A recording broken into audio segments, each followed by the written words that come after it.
Berburu nikmat hingga menjadi tak berhikmat kita temui dalam banyak hal. Hanya demi sebuah ketenaran, orang bisa berkolaborasi dengan berbagai cara sampai akhirnya menjadi tak berprinsip. Berburu harta demi status sosial di mata banyak orang sering mengedepankan hasil sampai mengabaikan proses. Hidup seperti pertarungan yang orientasinya pada keuntungan. Entah orang lain jatuh, itu bukan urusan. Berburu jabatan membuat orang tak mampu mengendalikan nafsu, seolah hidup hanya tentang jabatan dan kuasa. Berburu cinta bisa jadi membuat kita kehilangan nalar dan akhirnya menyesali semuanya di masa kini dan masa depan. Pelan-pelan sajalah, ketenaran itu mesti natural lah, bukan sebuah pencitraan tanpa ujung. Status dan derajat hidup adalah sebuah pengorbanan, tak perlu meninggi jika ada di puncak. Katanya, penyakit paling berbahaya itu adalah penyakit ketinggian. Jabatan itu tambahan. Kalau ia datang anggaplah bonus. Jika tidak pun matahari tidak akan mengubah arahnya timur dan barat, terbit dan terbenam. Itu sudah pastilah. Cinta itu panggilan jiwa. Tak perlu sampai menjadi bodoh lah. Cinta harusnya menerangi batinmu. Ya, pelan-pelan saja. Semua ada waktunya. Tuhan bisa saja membawa orang Israel ke Kanaan dari Mesir menempuh jarak 2 minggu. Tetapi jalan cepat itu tak diambil. 40 tahun Tuhan menuntun Israel sampai akhirnya mereka mengerti maksud Tuhan membawa mereka ke negeri terjanji. Dan di sanalah mereka mengerti apa itu happy ending. Pelan-pelan sajalah. Anak-anakmu tak akan berubah hanya dalam hitungan jam. Mereka butuh waktu untuk menemukan diri mereka. Suara kasarmu, pukulanmu malah akan membuat mereka kehilangan keberanian untuk menjadi mandiri. Pelan-pelan sajalah, orang berdosa pun manusia. Tak usah terlalu menekan mereka sampai-sampai mereka bukan lagi manusia. Jarak antara Kupang Soe sudah diukur 110 km.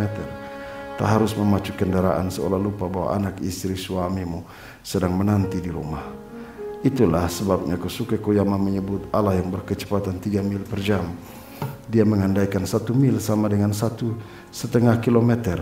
Dalam 1 jam katanya, kecepatan Allah hanya 1,5 kilometer. Berarti dalam waktu 3 jam, kecepatan Allah baru 4,5 kilometer. Ini kecepatan yang lambat jika diukur dengan kecepatan internet saat ini. Teknologi dan sains begitu cepat dan telah menaklukkan manusia menuju perubahan. Tetapi bagi Kosuke Koyama, orang beriman harusnya menyesuaikan diri dengan kecepatan Allah. Karena meski lambat, namun menuju kepastian. Pelan-pelan sajalah. Cina pernah menghadapi abad penghinaan karena berbagai persoalan mulai dari perang opium hingga jatuhnya Kaisar Qing terakhir tahun 1911. Mereka kemudian bangkit dalam semangat jalan menuju peremajaan. Dan bayangkan sejak tahun 1911, Cina butuh waktu yang lama sampai orang menyebutnya Sinaga. Pelan-pelan sajalah, tak perlu risau atau stres dengan kecepatan banyak orang.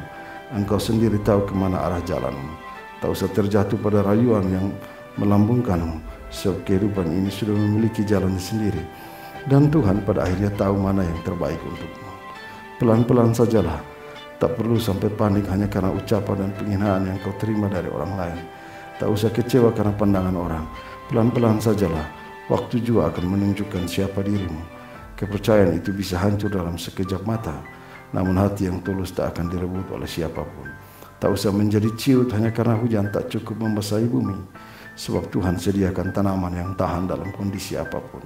Tak perlu menjadi besar dan lupa menginjakkan kaki di bumi. Karena Tuhan sediakan bumi untuk dipijak. Dan jika Tuhan menyiapkan masa depan yang membanggakan bagi seseorang, syukurilah. Karena paling tidak engkau menemukan cara karya Tuhan yang mengajarimu untuk cukup dengan apa yang engkau punya. Firman Tuhan berkata, sebab penglihatan itu masih menanti saatnya, tetapi ia bersegera menuju kesudahannya dengan tidak menunggu. Apabila berlambat-lambat, nantikanlah itu, sebab itu sungguh-sungguh akan datang dan tidak akan bertangguh. Habakuk pasal 2 ayat 3. Amin.